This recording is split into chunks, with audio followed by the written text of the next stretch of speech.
Bonjour à vous tous. Vous qui nous regardez là où vous êtes, n'est-ce pas? Vous tous et vous toutes. Sans oublier, bien entendu, les followers, les accros des réseaux sociaux qui nous postent beaucoup de commentaires, nous en prenons lecture, et donc continuez pour exprimer ainsi votre fidélité. Alors, de quoi allons-nous parler aujourd'hui? Nous resterons dans la proximité, c'est-à-dire nous parlerons de l'actualité de notre économie et nous nous interrogeons sur cette économie de la Guadeloupe, si on peut en dire ainsi, n'est-ce pas? Donc, cette économie, d'abord, qui sommes-nous? Qui sommes-nous? Sommes-nous des auteurs? Sommes-nous des acteurs? Ou seulement des spectateurs? C'est important de s'interroger là-dessus. Dans un environnement mondialisé, globalisé, et nous ne cessons de parler de souveraineté alimentaire, par exemple. C'est une question qui nous préoccupe. La mise au travail, si l'on peut dire ainsi, doit être une priorité, mise au travail des Guadeloupéens. Le retour au pays, on en parle beaucoup. Pourquoi faire? Quel devenir?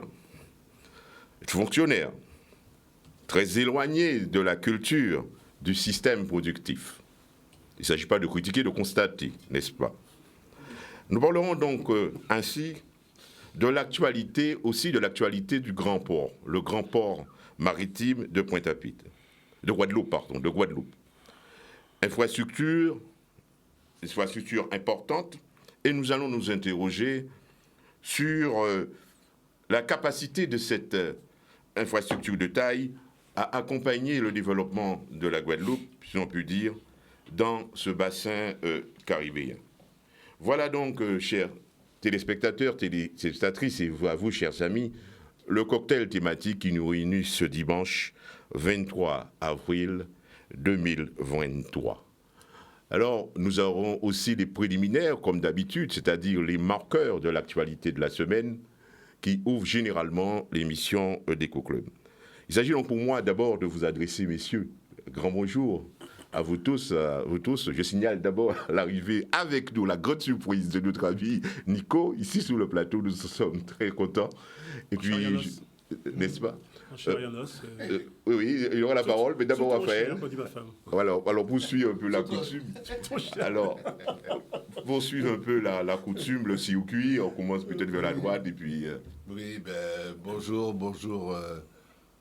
tout le monde, bonjour mes amis, bonjour les amis du dimanche, qui sont les mêmes que ceux du lundi, du mardi, du mercredi, du jeudi, du vendredi, du samedi. Et donc, vivement qu'on commence cette émission. Éco-Club de ce jour. Voilà, sujet intéressant, c'est la proximité. Hein. Alors, Raymond Ramaï. Oui, bonjour à tous ceux qui nous regardent, bonjour à tous les amis du plateau, bonjour à notre ami Nico qu'on a retrouvé à chair et en os, et pour rehausser l'éclat de cette émission. Voilà. Notons quand même qu'il y a plus de chair que d'os. Oui, tout à fait. Je ne sais pas où tu étais, mais il y a eu, oui. La chair est bien arrivée. La chair est faible aussi. Et bien entendu, nous avons avec nous, ça c'est la grande surprise, on ne s'y attendait pas, tu me permets de le dire, Nico, surprise agréable, extrêmement agréable. Nous avons donc Nico Italique avec nous ici sur ce plateau en chair et en os, n'est-ce pas? Oui. Alors bienvenue à toi, merci d'être avec nous. Merci beaucoup, brièvement, je salue tout le monde. S'il s'agit bien de moi et non pas d'un clone. D'ailleurs, comme dit quelqu'un, un homme est aussi ce qu'il pense. Alors on va voir au niveau de la pensée, qu'est-ce que je suis devenu, mais rassurez-vous, je ne suis pas devenu réactionnaire. Ça va. Ah ouais. Mais je suis très content d'être là parmi vous parce que je vous suivais du Zoom, de loin, dans le froid. C'est déjà meilleur là. C'est déjà meilleur. On va voir si pour la pensée ce sera meilleur, mais c'est déjà meilleur humainement, vraiment. Et bonjour à tout le monde. Bonjour à Mandré aussi, s'il nous regarde. Oui. Et bonjour à Kalaja Italique qui ne regarde pas l'émission pour moi, mais pour le camarade qui est à droite là. D'accord. Okay. C'est une proximité extrêmement agréable d'être là. Vous savez, la visio, nous rapproche, mais souvent il y a les vicissitudes de la technique. Qui font que on est obligé de faire avec. Hein. Des fois, il y a des coupures, ceci, cela. Ouané, Simène, on toujours belle, on toujours bien vivant. Non, depuis nous l'habitons Simène là, c'est que la vie a roulé. Et c'est ça qui est intéressant. Aussi même qui mort, mais je vois monde qui mort aussi. Donc, bonjour à tout le monde. Oui.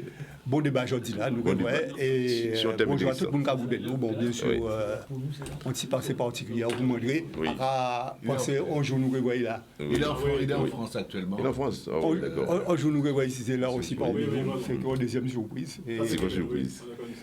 Alors, Édouard Colli. Oui, mais bonjour, bien content d'être là. Oui, salut à Mandré, que j'ai eu au téléphone, de là où il est. Il nous regarde.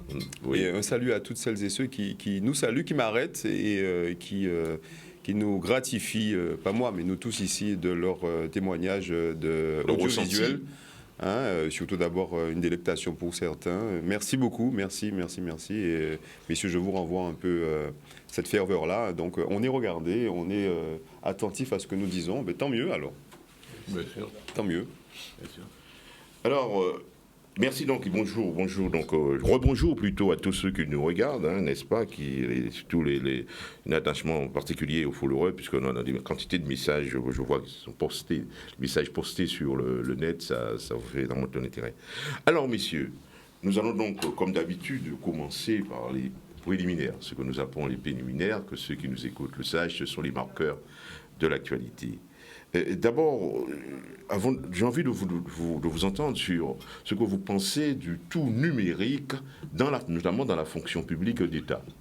Dans la fonction publique d'État, parce que j'ai eu cette surprise désagréable de confronter à de grandes difficultés, alors quand il s'agit par exemple de poster à travers l'espace que nous offre le service public de l'État, poster des opérations en quelque sorte, des obligations, notamment en termes de déclaration d'activité, d'association, par exemple, tout ce qui a comme modification, et puis même dans le domaine fiscal et autres. Alors peut-être vous êtes arrivé, avant d'être à vos ressentis personnels en matière de la semaine, alors vos marqueurs personnels. Alors sur ce point-là, nous savons maintenant c'est le tout numérique, n'est-ce pas? Oui. Alors, qu'en est-il? Est-ce que vous êtes déjà confronté à ces difficultés? Qu'est-ce que vous entendez de cette numérisation à outrance, en quelque sorte, du service public? Alors, je vais commencer juste avant la numérisation à outrance du service public, il y a la définition même du service public, ou du service au public. Moi, j'estime que depuis 3-4 ans, en Guadeloupe, mais c'est probablement pareil en France, si on suit un peu les débats qu'il y a actuellement en France, c'est un échec total. Et le dernier bouquin d'une fille Molinier, je crois, qui demande où va notre argent, et illustre bien, j'ai écouté ce matin encore à la télé, illustrait bien ça. Si l'argent des impôts est destiné à l'organisation du service public, là c'est un échec total. On est mal desservi. On n'a pas le retour exigé, normal, qu'on devrait avoir dans un pays développé comme la France, dans une démocratie, et en attente d'un service rendu. Bon, ça c'est la première chose. Donc il y a un vrai problème. Je suis en guerre personnellement par rapport par rapport à ma retraite. Ça fait 10 ans, enfin ça n'a pas fait 10 ans, mais 5 ans que je me bats sur ça. Échec total, on voit rien, on voit nulle part. Et puis, s'il fallait que je rentre dedans, je dirais tellement de bêtises, y compris sur certaines personnes qui ne sont jamais à leur poste, alors qu'ils ont pris rendez-vous, on a pris rendez-vous avec, je dirais rien, pas par gentillesse. Bon, maintenant, plus sérieusement, enfin non, avec le même sérieux, il y a à l'évidence, dans la numérisation, il y a à l'évidence un conflit mal résolu, peut-être mal posé, entre la dimension de la technostructure, qui est censée répondre à tout, et la dimension de la relation humaine, qui est censée créer de la proximité, de la chaleur. Le numérique, c'est un code, il faut l'avoir. C'est un code qui est assujetti à des bugs, qui est assujetti à des erreurs, et il n'y a personne derrière pour vous rattraper. Parce que dans le système, on a mis en avant le numérique, et on a supprimé toute espèce d'assistance. Donc, en fait, on s'aperçoit dans certains services qu'il y a le numérique, je vois à la Sécu, et à côté, de temps en temps, les gens de la Sécu, ils vont dans les communes, ils vont pour rencontrer les publics, parce que plus personne ne comprend rien au numérique. Il y a un jeu quasiment pervers, instrumental, qui est mis en place, qui fait que de toute façon, dès que ça bug, on peut plus accéder. C'est pareil pour les impôts, on voit personne. On est reçu par des comment on appelle ça, même pas des agents de service, on est reçu par des vigiles qui vous mettent à la porte systématiquement. On est emmerdé, puis boum, on tombe sur des ATD, alors qu'on n'a jamais pu voir personne, on n'a jamais pu faire quoi que ce soit. Donc, il y a un problème. Il y a un problème par rapport à l'analyse du résultat. Actuellement, ça peut peut-être évoluer. L'application de la numérisation, pour moi, personnellement, c'est un échec dans sa globalité. Et si on devait faire une analyse par le bilan, ce serait nul. Maintenant, le problème, c'est quoi? C'est qu'on n'a plus d'argent. On n'a plus les moyens, je dis je me mets dedans, oui. de se taper le service public qu'on avait avant. Donc, on dégraisse le mammouth et on dégraisse tous les mammouths. Et le prix qu'on paye ça, c'est la déliquescence de toute cette relation, de tout ce service au public qui est actuellement en France, en tout cas, je ne sais pas pour ailleurs, qui était soi-disant premier pays en éducation, premier pays en santé, premier pays en tout. Je crois qu'il faudra qu'on révise franchement la copie. Quel service qu'il est, ça désiré, en tout cas. Tout à fait. Alors, à Maï, aussi, d'une manière, c'est une manière, aussi ton activité, tu as aussi à nous raconter des points de vue là-dessus. Il y a beaucoup de choses à dire sur le service public, la qualité du service public. Et je ne retire rien de ce qu'a dit Raphaël. C'est vrai que c'est la galère pour pouvoir faire les formalités. Alors, je ne dirais pas que la numérisation, que c'est pas bon. Mais j'ai l'impression que l'accompagnement, en tout cas le transfert de l'ancien système au système d'aujourd'hui, ça a été, je crois que le Covid y est pour quelque chose. Pendant le Covid, il ne fallait pas de contact, c'était rendez-vous, téléphone, mail, enfin du numérique à tout va. Et ça continue aujourd'hui. Maintenant, je crois qu'il faut un accompagnement, ne serait-ce que pour faire une lettre recommandée. Aujourd'hui, moi, j'évite de faire une lettre recommandée, je vois quelqu'un d'autre, parce que c'est pas comme avant, on passe, on achète le thème, et on colle, et puis on voit l'argent. Ça se fait plus. Donc, c'est la machine, il faut prendre le thème de la machine, il faut coller le thème, enfin, on fait tout soi-même. Et pour peu que la machine soit en panne, à bugger, ou qu'on ne sait pas faire, ça peut arriver. Moi, j'arrive à me débrouiller autant que faire se peut, mais il y a d'autres qui n'ont pas cette possibilité. Et là, pour faire une lettre recommandée, c'est déjà la galère. Deuxième exemple, il y a environ 6 mois que je cherche à avoir une attestation de non-affiliation à l'URSSAF. Oh. Je ne dis pas que c'est certainement parce que je ne sais pas faire, mais je suis quand même encadré de commissaire aux comptes, d'expert comptable, de cabinet de commissaire aux comptes, cabinet d'expert comptable, plus du personnel de chez moi, et on n'arrive pas. Et là, je pense quand même que ce sont des professionnels, je ne suis pas en cause directement, et il y a des problèmes. Donc ça prouve bien que même en étant accompagné de professionnels, ça pose problème.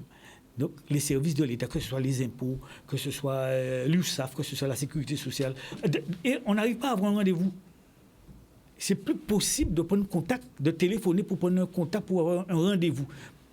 Au mieux qu'on peut avoir, c'est un rendez-vous téléphonique dans 15 ou 3 semaines, 15 jours ou 3 semaines ou un mois. Mais on a besoin de documents, du genre attestation de l'URSSAF, c'est quelque chose qu'on a besoin dans la semaine ou dans la foulée. Il faut attendre un mois pour avoir un rendez-vous téléphonique pour dire que monsieur, il vous manque tel papier, donc votre dossier n'est pas à jour, donc je ne peux pas vous donner l'attestation. Ça va durer encore après 6 mois. Donc il y a un véritable problème. Je ne dis pas que c'est pas bon, mais ça mérite un peu d'accompagnement pour fluidifier, pour que ce soit plus accessible à la population. Et quand on voit en France, et je termine sur ça, en France, le niveau des impôts qu'on paye en France et la qualité de ce qu'on a comme service public, il y a un très gros effort à faire de la part du gouvernement et toutes ses ramifications pour faciliter la démarche des citoyens français et puis peut-être même dégraisser le mammouth peut-être au moins à 30 voire 40% pour pouvoir alléger la feuille d'impôt des contribuables. Voilà, c'est bien dit. Là aussi, faut améliorer les conditions de travail. Cela, c'est bien entendu, je suppose. Alors, Nico, Oui, Jean. ton expérience là-dessus, je sais que souvent tu as à solliciter ce canal du service public pour poster tes documents, le cadre de ta mission, de ton travail. Alors, qu'est-ce qu'il en est Alors, d'abord, je tiens à dire que on ne peut pas rapidement comme ça dire que c'est les gens, les fonctionnaires qui sont responsables. Il ne faut pas dire ça aussi vite que cela, hein. Parce que je connais des gens de bonne foi, des bons qui font ça et qui se battent à l'intérieur pour que ça marche et qui n'y arrivent pas. Problème de pénurie de personnel même, hein. Problème de commandement, problème de formation. Donc en interne, il y a du dysfonctionnement en interne qui n'exonère pas la structure, hein, parce qu'il y a une obligation de résultat. Hein. Mais il faut chercher dans le système même la responsabilité qui, aujourd'hui, en poussant le numérique, au fur et à mesure que le numérique est poussé, ça dilue la responsabilité. C'est-à-dire, plus vite la marche automatiquement, et moins il est responsable. Donc, comme dit Raphaël, au moindre bug, on est perdu. Hein. C'est-à-dire que tu n'arrives pas à avoir un décideur en face de toi. En face de toi. Hein. Ah oui, Bob Marley a dit how many rivers do we have to cross before we can talk to the boss? Hein. C'est-à-dire que quand il y a une rivière pour rencontrer le boss, le patron, là, celui qui dit on fait ça. Hein. Et par exemple, pour les moratoires à la Sécu, tu ne rencontres jamais le boss. Ah là, il est absent. Non. Ah bon, il est absent. Le système est fait pour que tu ne le rencontres pas. Bon, parce que si vous comptez, vous ne payez pas les bails, ça c'est clair. Dis deux mots. Hein. Et lui, exactement. Là, on ne le rencontre pas. D'accord? Bon, ça c'est la première chose. La deuxième chose, le contexte financier cette fois-ci, dans un pays où la dette est à 113, 114, 115% du PIB, la France est à... La richesse produite de la France est inférieure à sa dette. Il y a 113%. Oui, c'est ça, hein, j'ai 113%. Alors que c'est 60%, c'est ça, ils avaient prévu 60%. Dans les accords de Maastricht, c'est Maastricht, oui, nous à 2 fois. Donc 3%, il faut pas inférieur à 3%. Oui, il y a deux choses quand même. Il y a le déficit budgétaire. Le déficit et la dette. Hein. La dette, elle, est à 113% du PIB. Oui. Donc problème Bouga n'a pas problème. Problème, c'est l'argent. Comment rationaliser, comment... Hein. D'ailleurs, les retraites, c'est une illustration de ça. Ouais. C'est un problème. Parce que le vrai problème de la retraite, c'est pas l'urgence. C'est pas vrai. D'ailleurs, je vous ai entendu dire ça, j'ai failli être fâché. J'ai entendu dire que la retraite, il y a urgence à réformer parce qu'on va au déficit. Heureusement que je me souviens de Raphaël qui avait dit que ce n'était pas vrai. Hein. Bon. Mais ça dépend. Je crois que c'est pas vrai. Je crois que c'est pas vrai. Non, faut nous dire ça. C'est pas vrai. D'ailleurs, je vais arrêter de parler parce que il y a une chose qu'il faut qu'on fasse, nous, dans le pays, c'est aider les Guadeloupéens à faire le diagnostic. À comprendre. Il faut nous faire un diagnostic. Non, même pas. La situation là qui j'en ai. Après, chacun s'organise, ou on y ou quoi que ça. Mais mettons-nous d'accord sur le diagnostic. Et en matière de retraite, par exemple, le diagnostic, ce n'est pas celui qu'on dit le plus. Bon. Pour Bitin, là, ça même Bitin, le diagnostic, c'est les fonctionnaires qui ne sont pas faute à eux. C'est un système qui veut rationaliser, qui veut faire des économies, et on le monde victime de ça. D'autres peut-être qu'à profiter de ça. Je n'exclus pas. Hein. Il y a toujours des salopards partout. Hein. Mais globalement, la dette est une chose grave, et le système, c'est une chose grave. Alors, pour conclure, quand tu veux créer une association, tu n'y arrives pas. Oui, on a des problèmes. Tu n'y arrives pas parce que... On va créer sous papier, mais quand même... Kalaja Italique, ça fait ça. Oui. Mais ni moi, ni ma femme, ni ma grand-mère ne peuvent pas arriver. Or, quand tu veux créer une société, c'est encore pire. Hein? Même eux s'étaient trompés entre l'INPI et le greffe. Au début, ils ont dit, c'est l'INPI, depuis le 1er janvier. Là, l'INPI prend ça, il partait qu'arriver lui-même. Il a dit, retournez au greffe. Le greffe dit, OK. La loi dit, non, retournez à l'INPI. Oui, ça, on connaît ça. Ta caisse, terrible. Hein? D'accord. Donc, c'est systémique. Et pour finir, il faut souhaiter que ce soit une transition. Il faut souhaiter cette transition parce que je pense que les Kalaja italiques sont de plus en plus nombreux. Et les vieux comme moi sont de moins en moins nombreux, j'espère. Hein? Bon. Comme nous. Et pour terminer, le Conseil d'État a tranché cette question-là. Elle rend obligatoire l'accueil physique. L'accueil physique. Ah oui, ça c'est obligatoire. Autrement dit, les préfectures sont juridiquement dans l'obligation aujourd'hui de... Alors, la question c'est, il faut les assigner... Ouais. Il faut les assigner. L'attaquer. Mais on leur a dit, non, ça ne peut pas compter comme ça. Le Conseil d'État a dit, il faut un moyen physique de recevoir les gens. Mais le défenseur du droit l'avait déjà aussi même annoncé. Exactement. On fait. Mais le problème est compliqué, hein, j'imagine. Alors, René, qui ont senti, j'ai vu ça dans la vie associative aussi, hein, très impliqué. Ni la vie associative, la vie de tous les jours. La vie de tous les jours. Ça, hein, parce qu'en période à Covid en particulier, on est peut-être fermé et tout ça. Ou tenir un seul moyen pour communiquer avec la sécurité sociale, par exemple, dans le cas d'une maladie que la famille a au moins ça qui était touché la famille. Et à un moment de guerre, là, bon, heureusement, on a mis l'argent. On mettait l'argent pour faire habiter, on dit, ouais, c'est après. Mais enfin, pas tout le monde, pas tout le monde qui a ces capacités-là et ces possibilités-là, ça. Hein. Bon, donc, en fait, on monde qui n'a pas ni les possibilités et tout ça, était retrouvé, il y avait un problème avec les droits, juste enfin à le confinement, quoi. Mais entre-temps, ça a abouti à des catastrophes. Donc, en fait, si vous voulez, toutes ces idées, ça, enfin, c'est des progrès. C'est des progrès technologiques importants. On ne peut pas cracher dans des progrès technologiques, mais à condition qu'ils permettent de faciliter via Mouna, pas qu'ils compliquent via Mouna. Hein. Bon, et à condition aussi qu'il n'y ait pas qu'à obligatoirement aboutir à la suppression du travail. C'est-à-dire à la présence des gens sur place au travail. Or, très souvent, on a constaté qu'il y a un certain nombre d'habitants, on a confronté un habitant, c'est qu'on a des répondeurs, on a des bonnes préparées, oui, mais même pour dire, pour aider, on a fait taper un habitant, qui a dit qu'on aide. Mais en réalité, il n'est pas nécessairement qu'à faire preuve d'intelligence pour comprendre qui aide ou besoin. Et au cas où les problèmes là, ça. Alors sans compter dans un pays en nous où nous avons une masse de monde qui n'a ni bon accès à l'informatique, hein, c'est-à-dire ni du point de vue matériel, il n'y a pas ni possibilité d'avoir accès à l'informatique. Et même là, on va mettre là pour eux. Bon, là, on voit au cas, il y a un monde qui connaît. Au bout d'un moment, ça va une galère pour eux, pour la continuer à faire, mais il y a obligé de nous monde.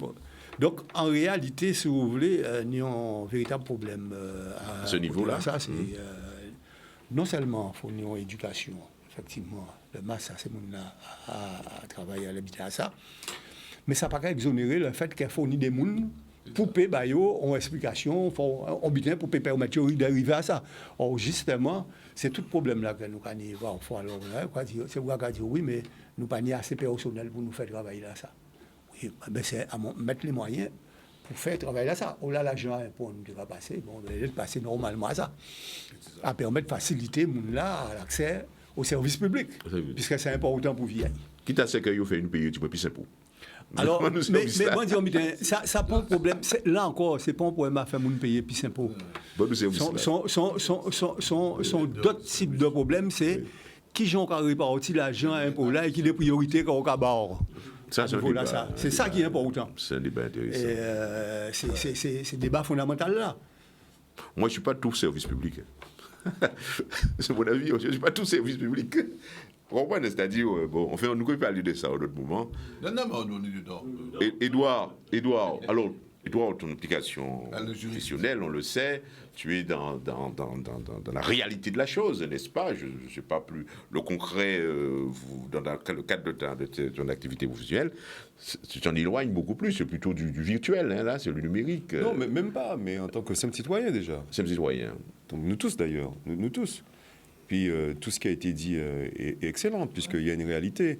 C'est ce monde qui bouge, c'est ce monde qui a accepté aujourd'hui les nouvelles technologies. On ne boude pas notre plaisir d'avoir tous un smartphone, de pouvoir maintenant, on lève le petit doigt, on a accès au monde. Dessus, on ne peut pas là-dessus.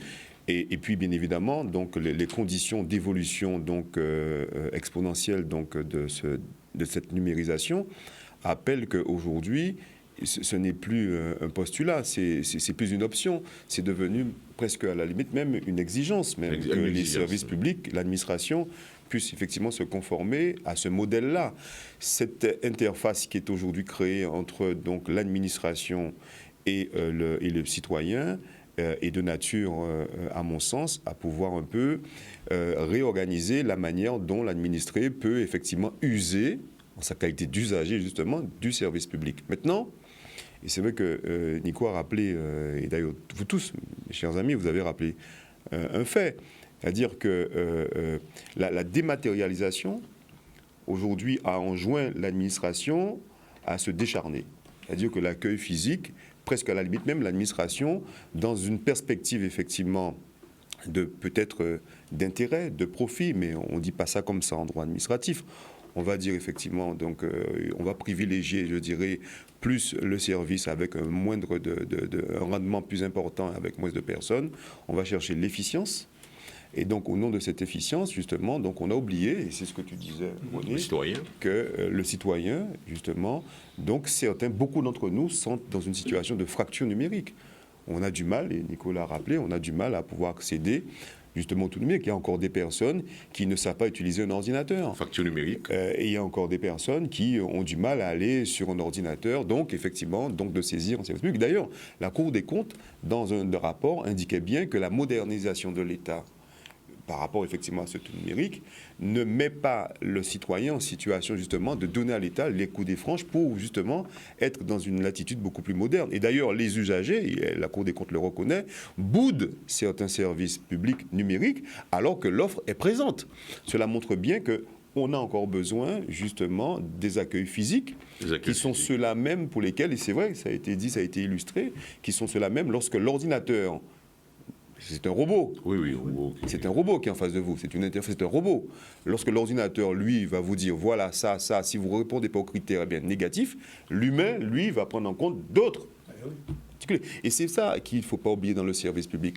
Le service public, en tant qu'usager du service public, nous tous, et quelle que soit notre situation professionnelle, nous sommes des usagers du service public. Nous avons besoin, effectivement, d'une perspective physique du service public. Il ne faut pas que ce soit qu'une interface, qu'un robot qui nous parle. L'administration, ce n'est pas ça. L'administration, c'est d'abord des personnes.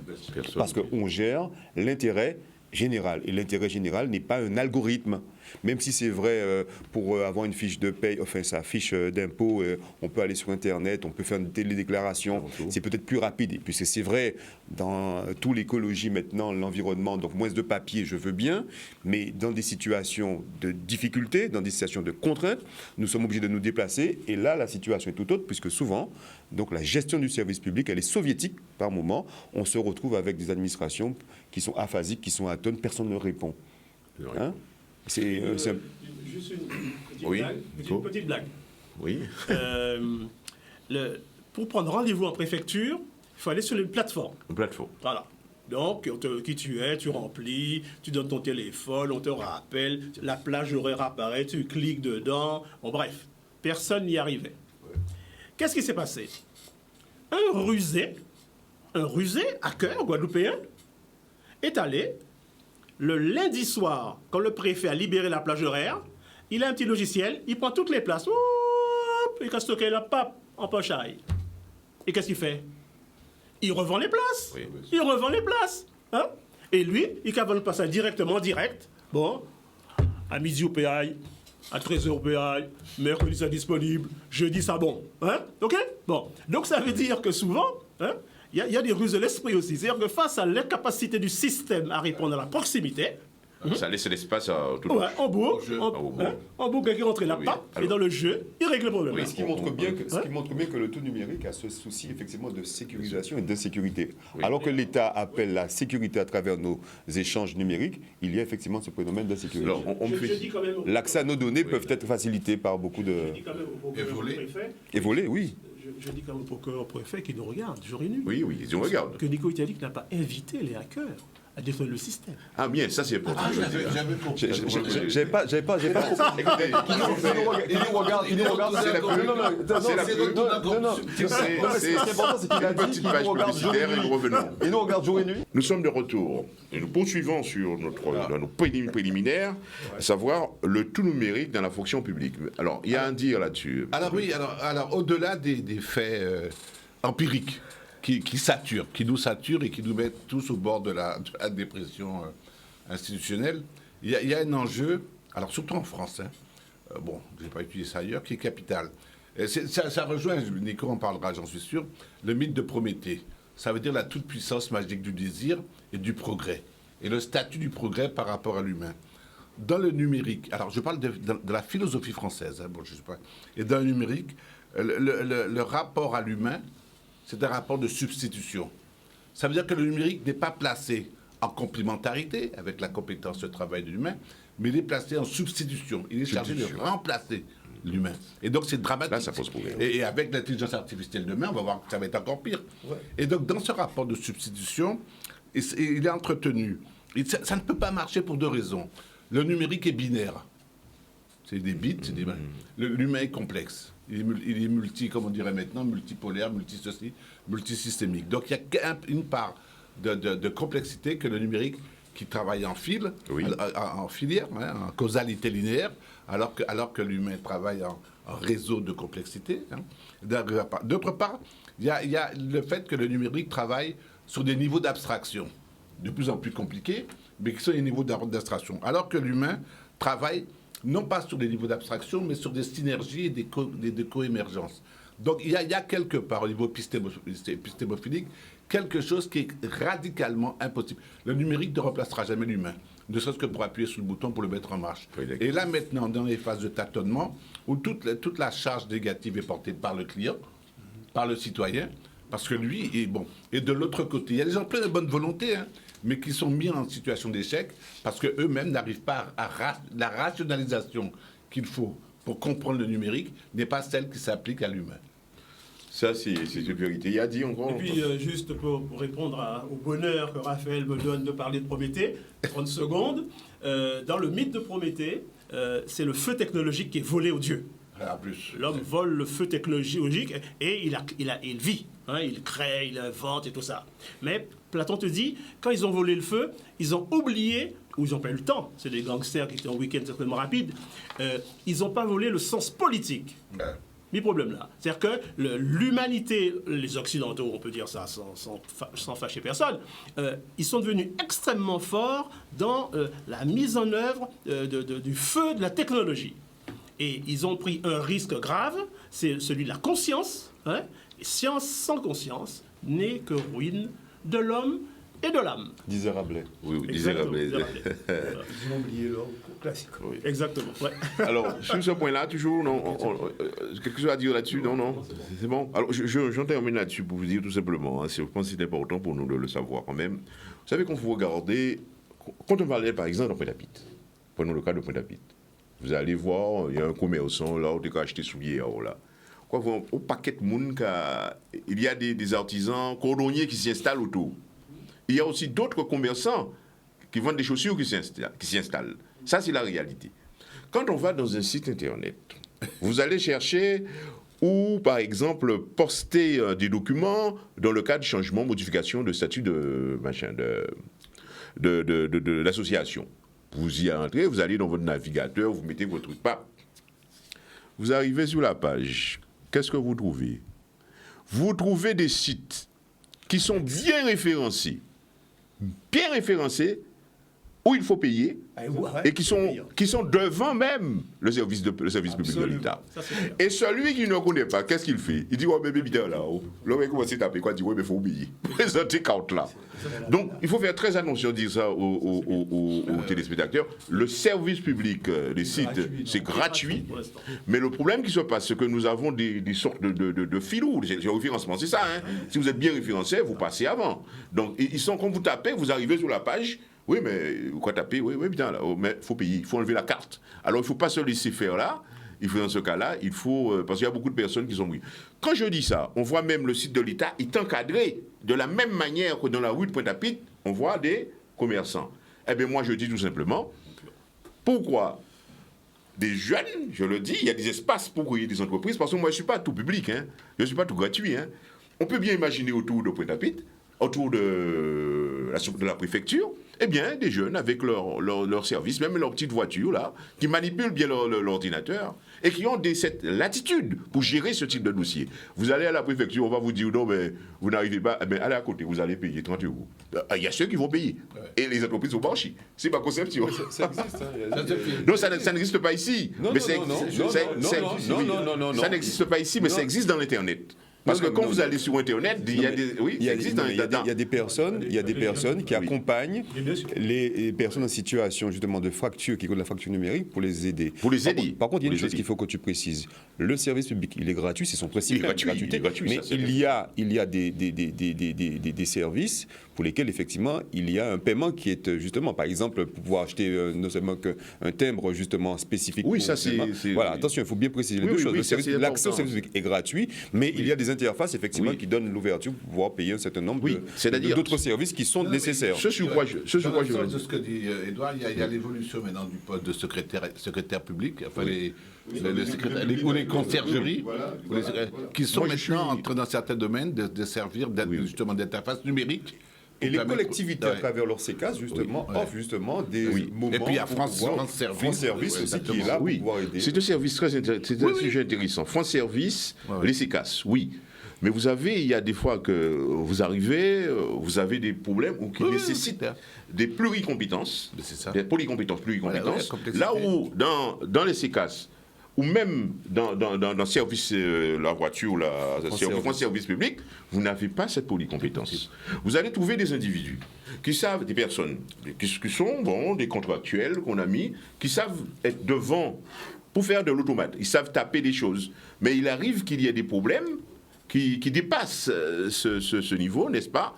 Et là, vous êtes bloqué. Vous n'avez pas la compétence pour faire. Donc, ce que moi, je crois qui est intelligent, moi, je suis en bout de course, je ne peux pas tout faire. Mais il y a ceux qui sont là où c'est intelligent, c'est-à-dire des jeunes qui ont cette polycompétence, qui s'installent dans leur activité, et j'en suis sûr, quand ils arriveront devant la préfecture, ils diront, moi, pareil, là, puisque si vous n'avez pas renseigné, moi, puis si j'ai payé là 50 €, je vais faire mon bilan qui est fait. Alors, il y a un moyen terme. Il y a un moyen terme. Oui. Parce que moi, publicité. Je suis président d'une association qui s'appelle Les Bras Ouverts. Oui. Où je suis lieu d'accueil parents-enfants. Je fais la parentalité, je fais la médiation. Je vais devenir un centre social. Ça, c'est bien ça, oui. Et la CAF me donne de l'argent. Voilà, pour faire. Pour faire ça. Autrement dit, j'ai des ordinateurs. J'ai des jeunes de l'action civique, service civique, qui sont souvent très pointus. On se demande comment la Guadeloupe peut faire, nous, des aussi formés qui pas qu'à faille. Ils sont très heureux de mettre leurs compétences en action, et plus pour les gens au niveau de la relation humaine. Voilà. Donc, voilà, il y a un moyen terme, et c'est gratuit. C'est gratuit, En fait, c'est votre argent. En fait, c'est l'argent des impôts. Mais je suis obligé que ce soit l'argent des contribuables. Voilà, on passe à autre chose, chers amis, parce que là, c'est s'agissait d'un préliminaire. Vous savez, il y a énormément de thèmes comme ça qu'on peut... d'intérêt pour la population que l'on peut faire. Alors, on est aussi un petit préliminaire. Oui, allez-y. Oui. Non, on est un petit préliminaire, ça fait partie des informations qui nous en semaine. Oui, absolument. C'est juste l'instruction là qui passe suivre non-lieu à procureur là dans l'affaire Claude Jean-Pierre. Et encore quoi que préliminaire là, ça a fait, c'est tout simplement ça a montré que en réalité, là où c'était qu'on a défendu une cause qui est juste et que famille là et tout ça, aucun film pas arrivé à un moment donné de faire reconnaître bon droit. Quelles que soient les difficultés qui peinent et les billets d'ordre, le tout, c'est de montrer suffisamment malin pour gagner justement et pugnace, pour gagner l'opinion publique et pour faire en sorte qu'à un moment donné, ça ne finit pas toucher conscience à moi. À part ta procureur là, peut-être, juste l'exécution là, qui lit, on dit compte que, bon, attends. Faut pas exagérer. Moi, poursuivre les actions. Ceci dit, l'affaire pour ni gagner, ni rien. Mais c'est des gens verrou qui débloqués, qui pétaient, et qui a fait que ni espoir à ce que ni un véritable procès qui fait et que alors sur ce point-là, c'est super important parce que il y a un jeu social qui au départ en Guadeloupe est vicié, pour ne pas dire vicieux. Bon, maintenant on fait quoi par rapport à ça? Alors, et le statut de la lutte. Bien sûr qu'il y a une lutte, je dirais presque à la limite armée, enfin on se comprend, qu'il faut mener parce qu'à des moments donnés, cette injustice-là est intolérable, et insupportable, et insoutenable, tous les termes. Bon, maintenant aussi, il y a d'autres luttes à amener, plus techniques, en ce qui me concerne, je dirais plus intelligentes et pugnaces, qui permettent d'arriver à des résultats, parce que le système même vicieux, il y a des enjeux qu'il ne peut pas supporter. Et c'est sur ça qu'il faut aller. Et c'est où j'en veux à beaucoup de personnes en Guadeloupe, de ne pas être suffisamment stratège, fin, dans la subtilité pour renverser le système en sa faveur. Ça, c'est bien dit. Et si tu veux, moi, non, mais qui est aussi important. Alors, c'est vrai, il faut éviter à tout prix. C'est là où on va parler de droit et de la mesure. Il faut éviter à tout prix le cas défendre. On cause là, c'était qui était. C'était arrivé à abolir non-lieu là, ça, et faire en sorte qu'il y ait un véritable procès qui tienne. C'est ça qui cause là. Il faut arrêter cause là. Il faut éviter de rentrer dans des polémiques s'ouvrir pas à côté. C'est-à-dire des polémiques poupées. C'est-à-dire qu'il faut maintenir, parce que c'est une unité, c'est une unité forte. C'est une unité forte. Bien sûr. Une unité forte entre la volonté à la fois populaire et la volonté politique aussi. Bien sûr. C'est une unité forte là, ça, qui permet d'arriver à cette situation-là, ça. Bien sûr. Avec toute action qui mène à travers l'unité là. Mais il faut éviter que, même lors des actions menées, que ça débloque, ça finit dans des polémiques. Les polémiques qui paient, fait nous oublier l'élément essentiel. Et ça, c'est extrêmement important. Absolument. Je voulais dire un petit mot sur ça.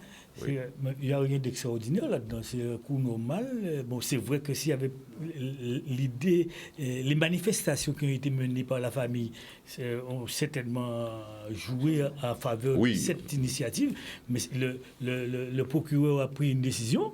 Mais le juge a tout à fait la latitude de changer et de dire non, on continue l'affaire et on va exclure l'affaire.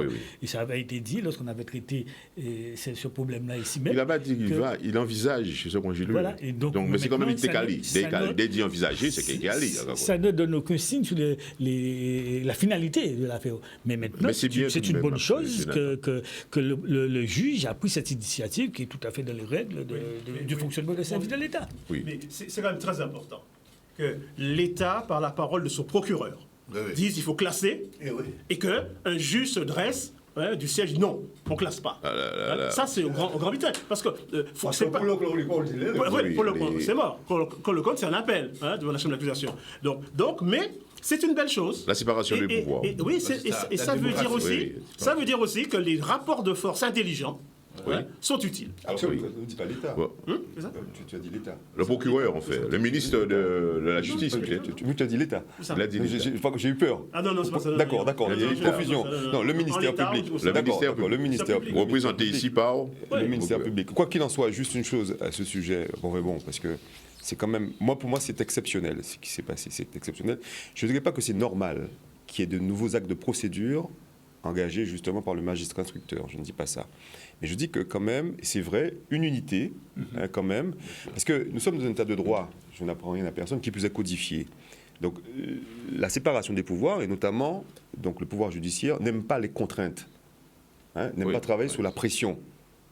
Mais c'est vrai que cette unité, on ne va pas dénommer pression, mais cette unité, quand même aussi politique d'ailleurs de toute manière, parce que les parlementaires ont pris position quand même dessus, puisqu'il y a quand même une vidéoprotection qui a été passée, à montrer justement qu'il y a question justement à soulever donc d'autres actes de procédure, parce qu'il faut comprendre plus sérieusement ce qui s'est passé. Et on ne peut pas comme ça d'un claquement de doigts dire bon voilà, circuler, il n'y a rien à voir. Ce qui peut-être effectivement aurait été, je dirais, anormal, qu'il n'y ait rien à voir.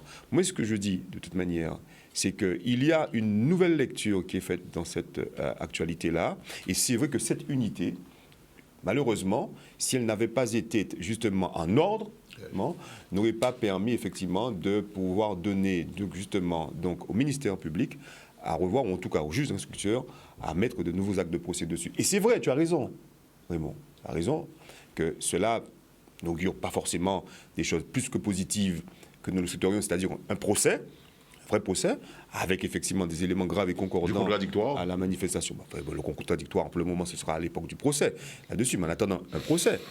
Parce que, quelque part, s'il y a un procès, c'est parce qu'il y a des indices graves et concordants qui montrent bien qu'effectivement, qu'il y a effectivement une action peut-être... Parce que, attendez, la question qui se pose, la vraie question, c'est que, est-ce qu'un contrôle de gendarmerie doit occasionner la mort, doit donner la mort? C'est ça la question qui est posée. Est-ce que parce que je me fais contrôler, je suis susceptible de décéder d'un contrôle? C'est ça la question. Donc non. Enfin, le principe, moi, c'est non. Donc maintenant, là, il y a une mort à la suite de contrôle, justement, des forces de sécurité intérieure. Il faut se poser la question, qu'est-ce qui s'est passé? Qu'est-ce qui s'est passé? Et donc, pour moi, il est de bon sens qu'il y ait des nouveaux actes de procédure qui soient diligentés afin de faire toute la vérité et la lumière sur cette affaire-là. C'est une vérité, je crois que c'est une bonne chose. On ne peut pas prédire du résultat. Et pour le chlordécone, Nico, là, l'État revient. Alors, je suis tout à fait d'accord avec toi. Malheureusement, je suis un peu embêté sur le principe. Les raisons d'État ont raison, effectivement, de certaines bourses. Oui, alors, encore, c'est deuxième millénaire qui est assez important. C'est le fait qu'ils ont trouvé 8 années d'archives qui étaient pèdes. Absolument. Car il était 7 l'année pèdes encore. Ça qui met en cause responsabilité à l'État. Absolument. Pour la SADC. Et en appel, c'est extrêmement important, appel là, parce que appel là, avec ces éléments-là, ça doit te permettre d'ouvrir le dossier. Alors, en marge de cette affaire, Paul, en marge de cette affaire de Jean-Pierre, Claude Jean-Pierre, on a eu cette histoire qui a été posée dans la commune de Déhay. Là, j'aurais aimé vous entendre là-dessus aussi, parce que le maire, apparemment, vous savez, nous sommes très rigoureux sur le protocole des choses. Apparemment, le maire n'a pas répondu, et le lendemain, quand on s'est réveillé, je pense qu'il y a eu dans le groupe personne pour dire non, mais c'est pour nous faire comme ça. Il faut nous biser confiance à peuple là, il faut nous rester toujours, ne pas faire de coups comme ça. Parce que ça a été mal perçu d'après ce que j'ai entendu. J'ai bien entendu dans mon environnement, bon, il qu'il n'est pas le meilleur non plus, mais j'ai entendu dire quand même, non, mais il peut attendre une direction, mais là quand même. Pour moi, ça sont ça. Pourquoi? Parce que en deux collectifs là, oui. Et à l'heure actuelle, on est des porte-parole à collectif. Donc on peut placer pour eux. Effectivement, nous avons un échange de courrier, mais ça va à travers tout le temps. L'échange de courrier va peut-être être net en tête à tout le monde. Oui. Nous avons accord à la famille. Oui. Nous avons accord et nous avons autorisation. Une autorisation qui va être fixée côté là.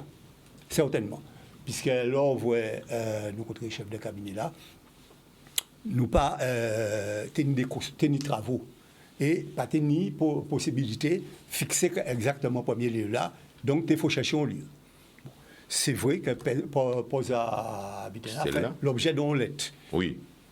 Ou réponse là faite dans les manifestations là, mais pas faite dans les problèmes à Stella là. Il n'est pas posé en termes de non, mais pas mettre Stella. Il posé pour ma manifestation là. Est-ce qu'il y a une autorisation à la préfecture, etc., pour faire une manifestation. Bon, puisque Stella là était une manifestation qui était prévue à côté. Et si vous voulez, en l'habitude à ça, c'est de bonne foi. Nous comprenons que, bon, pas de problème, puisque déjà, nous avons premier accord en l'habitude à celle-là, et Stella posée. Son quiproquo. Malheureusement, quiproquo là, ça, si vous voulez, dans les réseaux sociaux, il va y gonfler. Il va y rendre public. Ça va être même public d'ailleurs, ça va être fait l'objet simplement d'une rencontre entre mon collectif là et là, de façon à planifier. Alors, pour moi, c'est une polémique effectivement inutile, que nous tout fait tout de suite, rapidement, que nous disons, bon, pas ni polémique à faire, nous revoyons nous et nous régler la question là entre nous. Tout simplement parce que c'est une polémique qui a risqué de détourner l'attention des véritables problèmes là, qui étaient posés là, et c'est pour ça qu'on dit ça tout à l'heure là.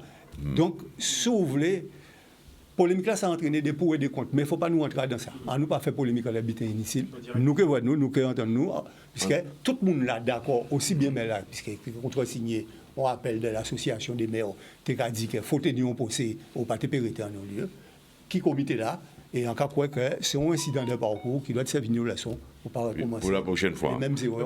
Parce qu'on continue, on entendait déclaration à la presse de responsables. C'est La Fontaine, non, pas ça. Un responsable en tout cas qui est intervenu, qui sait, qui prononçait, qui a expliqué il y a 2 reprises on voit ça à la presse, par contre non, il a oublié non. Mais la question qu'on posait moi, mais comment c'est pour une organisation, il n'y a pas une donné, on écrit à Mela, parce que effectivement, même si Mela, même si Mela, t'es dit son bouchaille, et c'est ça, il faut nous habituer nous comme ça. Mandez en écrit là, faut bien, faut pas être un sujet d'ambiguïté, faut être très précis. C'est une question de rigueur qu'il faut avoir dans tout. Non, mais ni des écrits, seulement ni qui beaucoup. C'est vrai le temps était long, ni parfois des si vous voulez qui criaient à travers le temps. Bon, mais c'est tout, ça va pas plus loin que ça. Bon, voilà. Donc on passe à l'essentiel même du jour, c'est-à-dire le cœur même de notre émission.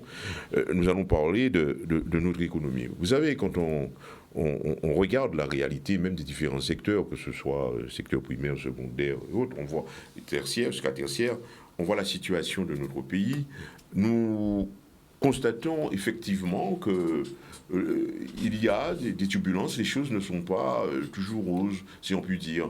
On est en train, donc on est obligé de se demander, eh bien, nous, Guadeloupéens d'une certaine manière, où sommes-nous, n'est-ce pas? Et qui sommes-nous? Est-ce que nous sommes dans cette économie des auteurs, c'est-à-dire ceux qui tracent les lignes du développement, ou du moins est-ce que nous sommes des acteurs, c'est-à-dire nous sommes impliqués dans l'action, dans le développement réel de cette économie, ou du moins est-ce que nous sommes des simples spectateurs qui sont là et qui voyons les choses se dérouler sans aucun pouvoir de changer.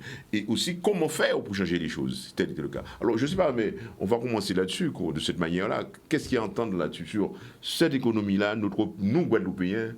C'est intéressant de savoir, d'en parler. Nous, alors, où sommes-nous? J'aime bien parce que tu as dit auteur, acteur, spectateur. Le problème de la Guadeloupe et de la modernité, c'est que maintenant, il faut être des créateurs et des porteurs de plus-value. Sinon, nous sommes dans des économies de rente. Et actuellement, bon, je ne vais pas faire de critiques exacerbées, mais l'ensemble de l'économie de la Guadeloupe peut s'assimiler dans une approche soit d'une économie de comptoir, soit une économie de rente, mais très peu d'une économie de création, alors que d'initiative locale, d'initiative et de dégagement de valeur ajoutée. Nous, on gère l'existant, on gère l'existant, et on gère mal, parce que même à l'intérieur de ce qu'on gère, on ne va pas au maximum de ce qu'on peut faire avec les moyens qui nous sont octroyés. Vous voyez bien tout de suite à quoi je pense à la canne, à des choses comme ça.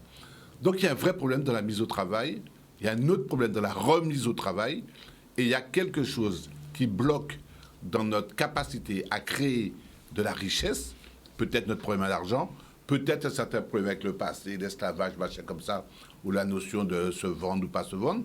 Alors, c'est vrai pour toute une génération qui va jusqu'au baby boomer. C'est peut-être moins vrai maintenant pour ceux qui se pointent maintenant, qui ont des dents longues et qui viennent avec des postures, à défaut de positionnement, plus engagées ou plus volontaristes par rapport à la vie et à l'économie de marché. Mais il est clair que le néolibéralisme dans lequel on est maintenant, par rapport au système capitalistique traditionnel, ouvre des voies de requin, de prédation, que les Guadeloupéens ne prennent pas, alors que d'autres les prennent en Guadeloupe. D'autres les prennent en Guadeloupe. Hein? Et donc, il y a un gros déséquilibre. En tout cas, moi, pour avoir travaillé pendant 30 ans, les 30 dernières années, sur des problématiques de mise au travail, il y a un problème. On ne dégage. La mise au travail, c'est fait pour dégager de la valeur ajoutée. C'est pas fait pour entretenir l'état des choses telles qu'elles sont. Alors, je vais être critiqué, mais je le dis, sur l'assiduité, sur la rentabilité, sur la productivité, sur l'efficacité, sur l'efficience, il y a un problème de rendu. Et pour totaliser le tout, sur le management de ça, ça veut dire sur la police de régulation interne, qui fait que vous pouvoir dire le fait, énoncer, pas dénoncer, énoncer le fait et mettre les gens au travail comme ça, il y a un problème. On ne produit pas assez, on ne fournit pas assez, c'est pas ça. Ça, c'est pour la mise au travail. Sur la remise au travail, donc imaginons qu'il y ait un conflit, imaginons qu'il y a eu une catastrophe, il y a eu n'importe quoi. Il y a une autre série de problèmes qui fonctionnent, sur le solde des conflits intérieurs. On ne peut jamais redémarrer parce que le passé prend toujours plus de poids que le présent, on ne solde rien. Il y a un problème sur la formation continue. J'ai un ami, médecin, qui est sorti major de sa profession, 10 ans après, 20 ans après, il n'a jamais fait de formation d'ajustement, quoi que ce soit. Il y a une première formation continue. Tu étais bon à un moment donné, il faut accepter qu'à un moment donné, tu peux être obsolète. On ne fait pas suffisamment de formation continue. Il y a un problème de rythme. Je suppose que toi, comme moi, nous sommes dans le privé, nos journées, c'est 14-15 heures de travail. Il n'y a pas de journée, là. Il n'y a pas de journée. Et le samedi, dimanche, si tu sais que tu as un contrat en or à faire pour le lundi ou le mardi, s'il faut travailler le samedi, dimanche, tu vas le faire. Donc, etc. Et puis, il y a aussi un problème sur l'identification des dettes. Ça veut dire, où est-ce que ça pêche? Ça va pas. Il y a toute une... Donc, je vais m'arrêter là, parce qu'il faut que tout le monde parle. Bon, tout ça mérite d'être développé, restructuré, c'est un problème d'organisation. Et c'est pour ça qu'en Guadeloupe, je m'arrête là-dessus, on a un énorme problème entre ce que j'appelle la croissance et ce que j'appelle le développement. On n'est ni dans la croissance, on l'aurait su. On est dans une gestion administrée permanente. On n'est certainement pas dans le développement. Ça veut dire dans quelque chose qui porte le sceau d'une identité, d'une appartenance particulière. On est dans du mal-développement. Oui, bien, c'est une vision, c'est une appréciation qu'on va en parler. Alors, on constate aussi, c'est le cas pour moi de le dire, l'omniprésence de notre institution, la collectivité régionale. Oui, mais en tant que saupoudrage. Oui, et eux-mêmes ne portent rien. On voit cette omniprésence, mais c'est sûr, ce n'est pas uniquement la collectivité qui est le visage de l'économie. En tant qu'incitateur, en tant que moteur, en tant que porteur de tout ce qui est l'incitation publique, enfin, les puissances publiques, il n'y a pas de problème, je n'ai rien contre eux. Mais ils sont, moi, je ne les vois pas dans le tissu économique même. Dans les trucs, bon, on a parlé d'économie verte, on a parlé d'économie bleue, on a parlé de tout. Même dans l'économie sociale, on ne voit pas. Moi, je ne les vois pas. Alors, cette omniprésence de la région, le sentiment qu'on a, c'est que bon, c'est dû au fait à l'absence des autres acteurs, peut-être, sans doute. Ils sont pas à leur place. Alors, Raymond Ramaille, on voit peut-être passer à Raymond Ramaille. Ramaille, on en parle par exemple d'industrie culturelle. On voit l'art, la culture, nous pas rien à recevoir de pour là, nous au top, hein. En matière que ce soit le carnaval ou au top. Mais par contre, non. Enfin, nous au top, parce que le sentiment que j'ai, c'est que nous, par exemple, les grands pays où il y a la culture, dans la Caraïbe, on est dans un schéma de comparaison. Mais économiquement, ça ramène. Mais en tout cas, c'est le visuel. La production, bon, ok. Mais par contre, toujours dans le visuel, la grande distribution, tout ça, c'est pas nous ne sommes pas là. La transformation, le rhum, peut-être nous pas là. Alors, qu'est-ce qu'il y a? Et encore, ce sont des secteurs qui sont... La grande transformation aussi, hein, il y a beaucoup à faire. Oui. C'est vrai que nous avons un problème avec... Raphaël a fait un développement magistral, intéressant et qui se colle parfaitement à la réalité de chez nous. C'est vrai que nous avons un problème avec le travail. On a un gros problème. C'est pas qu'on ne peut pas, mais j'ai plus l'impression qu'on ne veut pas. Et dans la productivité, dans l'incitation, dans la ponctualité, et ça c'est pour ceux qui vendent leur journée à une entreprise, à un patron, ou même à l'État, et encore pire à l'État. Et puis il y a les patrons, les locaux, je parle, hein, notamment les locaux. On a et comme pour les autres, hein, de véritables difficultés, parce que la Guadeloupe, c'est beaucoup de très petites entreprises. Et nous sommes, en tant que le tissu économique de nos entreprises, nous sommes obligés d'appliquer les mêmes lois que pour Saint-Gobain, que pour Total, que pour les services de l'État, la CGSS ou autres. Les petites entreprises qui ont un salarié, 2 salariés, 10 salariés, sont obligées d'appliquer les mêmes lois. Mais quels sont les avantages que nous avons pour pouvoir faire ces applications-là au même titre que Total? Et ça, c'est un gros problème. Et tous les jours, on entend les chefs d'entreprise, les organisations interpellent les services de l'État. Interpellent à ce niveau-là pour dire, ici en Guadeloupe, on n'a pas de CAC 40. On a de petites entreprises qui fonctionnent avec les moyens qu'on a et pour le plus souvent vivoter par rapport à l'application des lois. Des lois sociales qui sont en vigueur. Et c'est tout à fait normal. La législation est faite comme ça, et bien, il faut appliquer. Et lorsqu'on n'a pas la productivité, parce que souvent, hein, dans nos entreprises, les gens ne sont pas... Ils arrivent peut-être avec une demi-heure de retard, ils repartent avec une demi-heure d'avance, avec un certain ralentissement dans leur activité professionnelle. Et donc, ça ne crée pas de la richesse.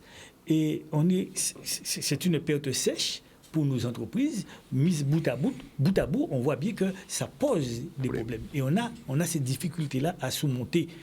Et quand je prends... c'est pour ça que je dis que ce n'est pas tellement parce qu'on ne peut pas, c'est plus parce que c'est une volonté de faire comme ça. Quand je prends, et on a parlé du carnaval, qui est une grande manifestation, qui est rayonnante, très bien organisée, et qui crée une certaine dynamisme dans le pays, tant sur le plan culturel, social qu'économique.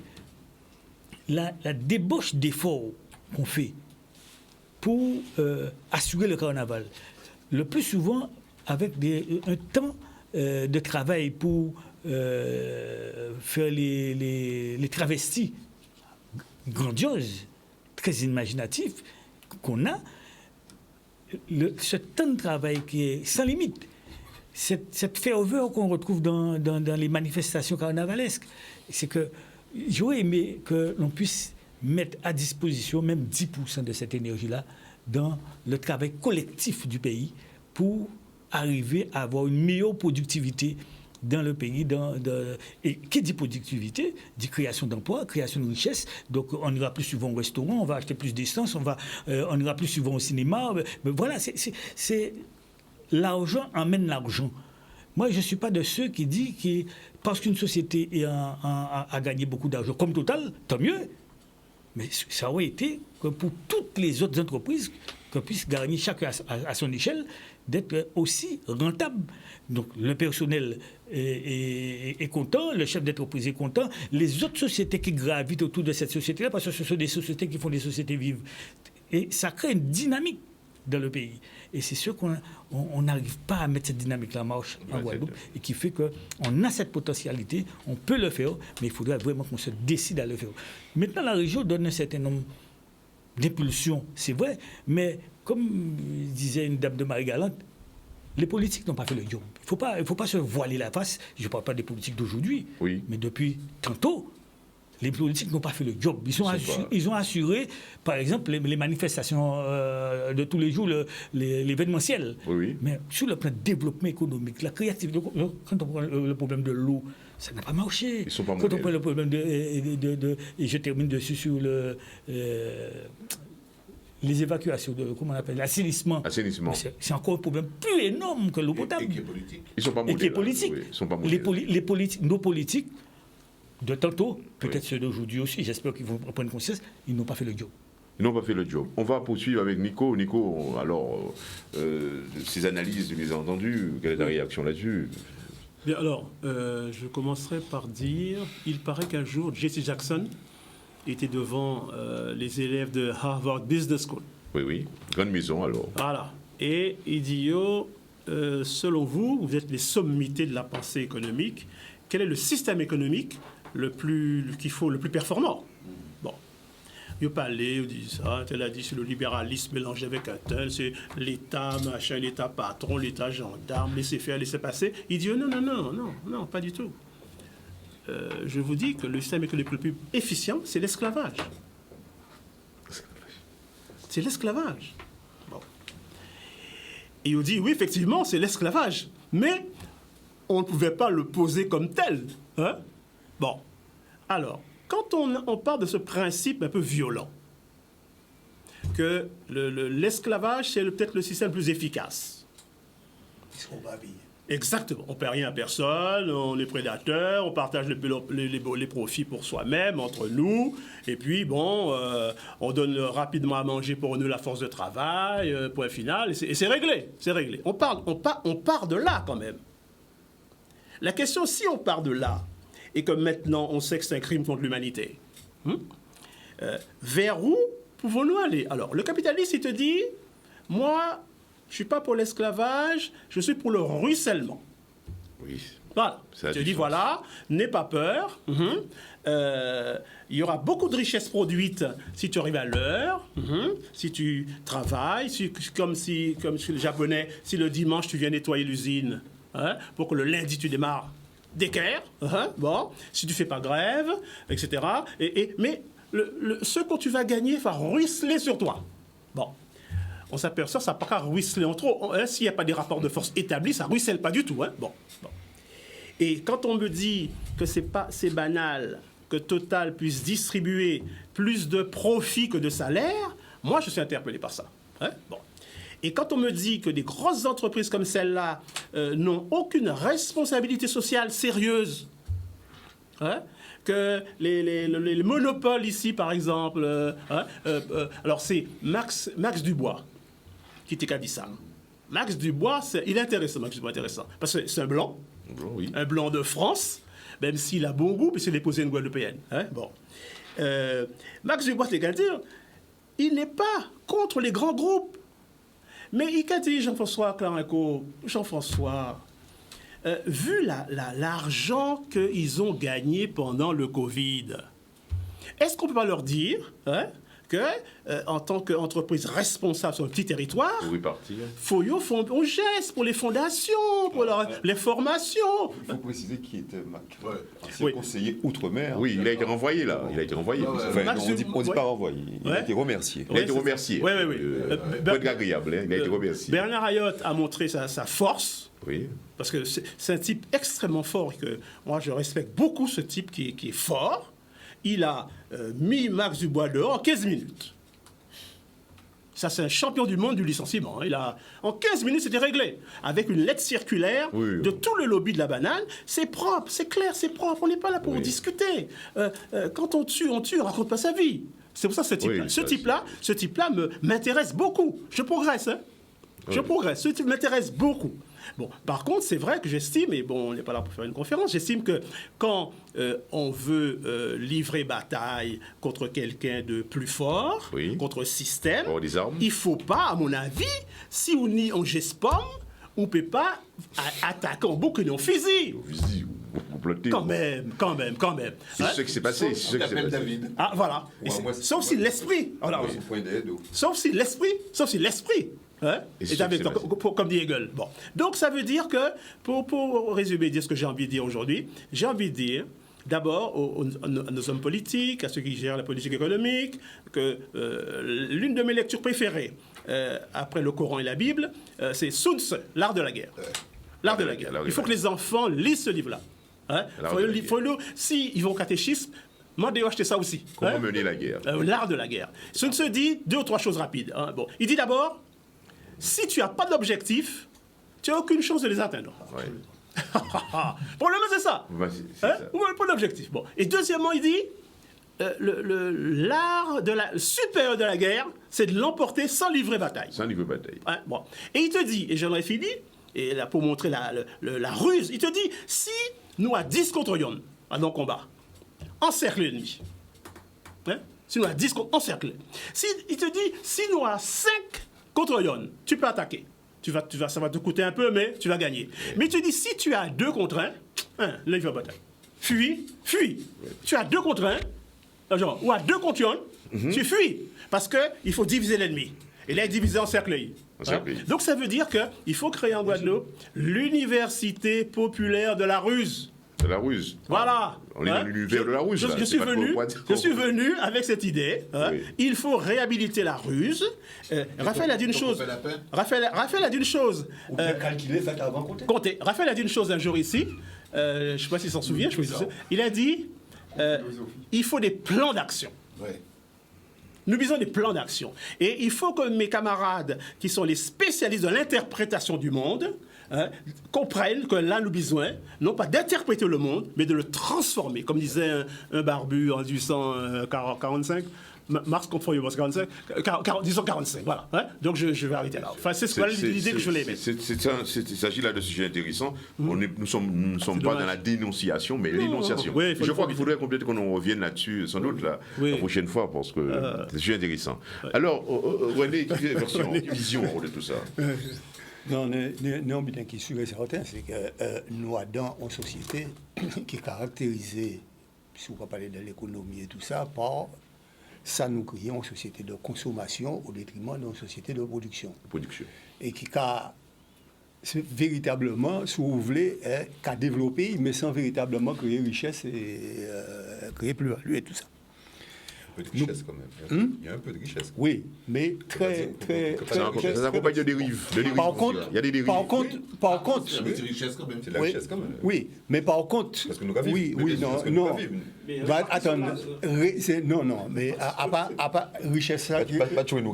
Non, mais essentiellement, richesse là qui crée là, nous pas bénéficier d'elle, il n'y a pas de pour les 3 quarts. Non, mais c'est la. Nous vivons souvent de transferts sociaux et compagnie. Bon, bon, qui permet tout effectivement vivre.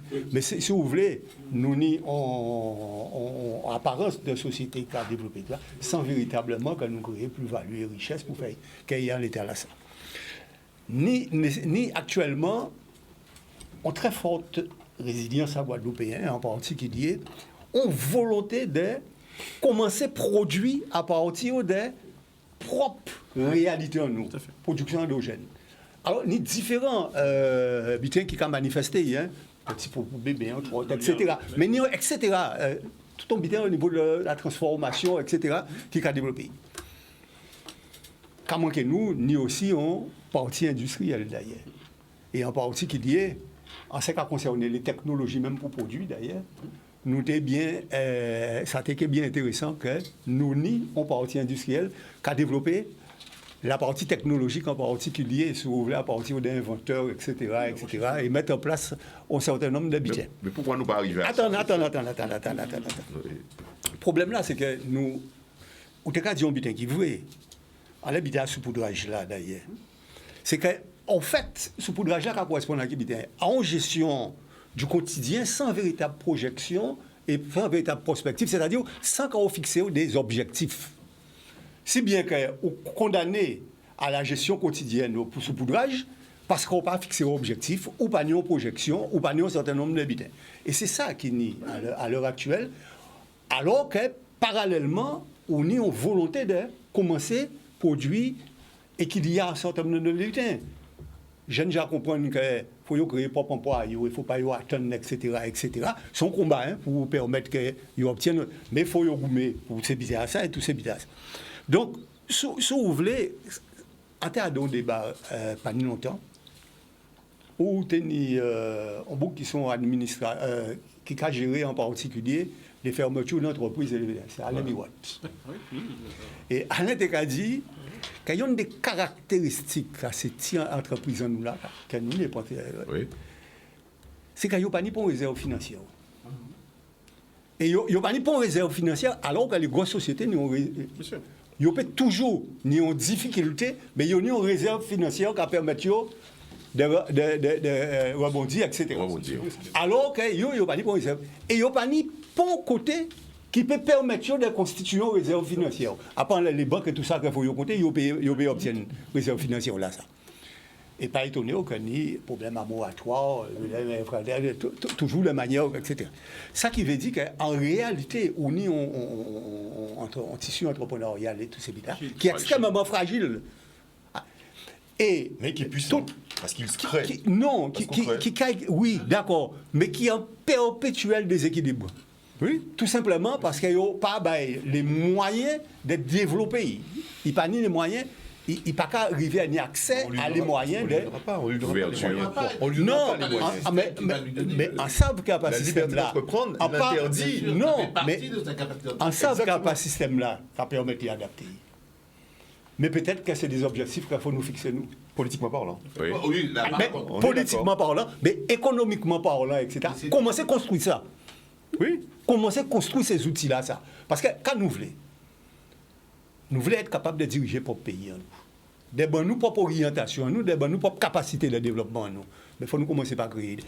Bien sûr, il faut nous commencer par créer des pays.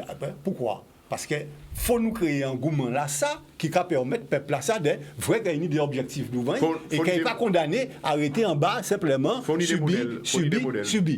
Donc, il faut un certain nombre de modèles. Mais bien sûr, mais à la question à la mise au travail, il faut nous très clair.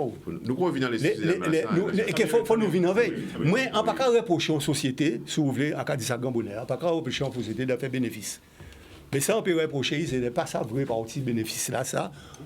Et en partie de ne pas répartir les richesses créées de façon à ce que nous avons une répartition qui est faite de manière plus juste, plus équitable et qui va permettre, à partir de ce moment-là, ça, de faire que nous il a envie de travailler à l'entreprise et envie à y vivre. Bon, mais oui. à cas de ça, mais il faut son débat qui est plus long. Oui, nous revenons sur ces aspects-là. Ça, Edouard, on peut-être en rappel.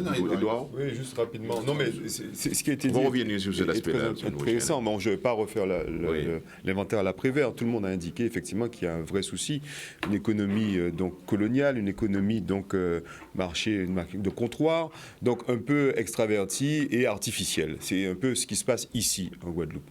Donc maintenant, moi, ce qui m'inquiète, c'est la façon dont nous échangeons. C'est vrai qu'il y a d'abord un postulat, c'est celui de justement notre production. C'est banane, c'est de l'agrotransformation, et c'est de la canne, et un partenaire économique majeur qui est la France hexagonale. Voilà. Donc, à partir de ça, un marché captif, vous ne pouvez pas faire grand-chose dessus sur ça. Maintenant, je suis convaincu, bien évidemment, avec un pays où plus de 30% de la population donc, est au-dessus du seuil de pauvreté, il y a quand même effectivement une vraie prise en compte de la situation économique de la Guadeloupe. Mais elle ne peut se lire qu'à travers certaines politiques publiques. Mais nous sommes dans un État français. Et dans ce cas-là, la liberté d'entreprendre est celle qui fait que, bon, voilà, j'ai envie de créer ma boîte, je peux la faire à une certaine échelle, et je n'aurai pas effectivement ce que tu dis, René, un certain nombre de possibilités en termes de trésorerie, contrairement à certains grands groupes. Et c'est là le bas blessé. Nico l'a dit excellemment à travers un certain nombre de métaphores. Et quelque part, il appelait un peu plus de patriotisme des Guadeloupéens, et notamment de nos nationalisme. Patriotisme. Plus de patriotisme, parce que nationalisme, là, si tu veux, on est sur une pente légèrement glissante et c'est notre débat. Mais c'est vrai qu'un peu plus de patriotisme. Mais cela, pour faire du patriotisme, il faudrait savoir effectivement ce que nous voulons. Et c'est vrai, à un moment donné, il faudrait que pour cette économie-là, il faudrait que nous puissions savoir dans quelle optique que nous allons sur une évolution, qu'elle soit institutionnelle ou statutaire. Il faut penser une Guadeloupe différente, puisque nous voulons maintenant penser pour nous voulons créer pour nous, mais dans ce cas, il faudrait savoir, et c'était un peu l'objet des débats que tu voulais que nous ayons ici, malheureusement, tu n'as pu l'avoir, il faudrait savoir quelle gouvernance pour la Guadeloupe pour que nous puissions développer cette économie-là. Alors, Nico, peut-être juste... Deux choses. On va revenir sur deux choses, une révélation. Oui. Première chose, la recherche et développement. Recherche et développement. Ah là là là. Tous nos cerveaux, nos jeunes enfants qui sont intelligents là, il faut leur donner des moyens de faire de la recherche et développement ici. Voilà. Vraiment. L'expertise est présente. Oui. Et bien, ces types-là, il n'y a pas ni pont machine, pas ni rien. Il faut donner à l'Institut Pasteur qui y a en France. Il faut investir dans la R&D, premièrement. Recherche fondamentale. Ouais. Ah oui, vraiment appliquée. Et puis, la deuxième chose, ça c'est l'idée, je vais donner à Raphaël de Médé de l'ordre dedans. Je pense qu'il est temps de théoriser la ruse. Oui. Il faut théoriser la ruse. Non pas en termes du prix simple, mais en termes de contournement pour l'efficacité et l'efficience. On a parlé de ruse, pas de cocagne. En tout cas, j'ai pris bonne note. Faut nous parler de ça. Faut nous parler de ça. C'est pas cocagne, c'est pas de cocagne. On va parler plus de marronnage. Oui. Aussi, c'est culturel aussi. La semaine prochaine, nous prenons rendez-vous pour revenir sur ce thème-là. Je crois que je l'ai bien gardé. Et malheureusement, ma foi, nous avons évolué dans cette émission, comme vous l'avez constaté. Oui, le temps sympathique. Il faut revenir un peu sur cela. Alors, je signalerai aussi qu'effectivement, comme l'a cité Ramaï, c'est que nous avons des petites structures ici, des TPE qui sont ce qu'elles sont, avec les limites que nous connaissons. Alors, il s'agit, à mon sens, d'après ce que j'ai bien compris, que la TPE, c'est en fait une polycompétence concentrée autour d'un homme. N'est-ce pas? C'est le chef d'entreprise, ce sont des petites structures. Et quand on raisonne très souvent, on parle d'entreprise, de grande entreprise, on parle de polycompétences partagées. C'est-à-dire quand vous entrez, vous voyez des bureaux avec des spécialités de finance qui permettent de s'occuper du financement, de la répartition, etc. Donc, tout le problème, c'est de sortir de la structure polycompétence concentrée pour aller vers une polycompétence partagée où, ma foi, les acteurs pourront s'exprimer dans les meilleures conditions et sans doute arriver à des entreprises qui emploient beaucoup plus de personnes, etc. etc. Donc voilà, je crois que malheureusement, nous sommes arrivés à terme. Nous sommes arrivés à terme de cette émission. Alors, merci à vous, téléspectateurs, followers qui nous avez écoutés. Et nous vous invitons à nous rejoindre dimanche pour une prochaine émission. Allez, merci, bye bye. Il a décidé de nous emmerder. Mais non, heureusement qu'il est là.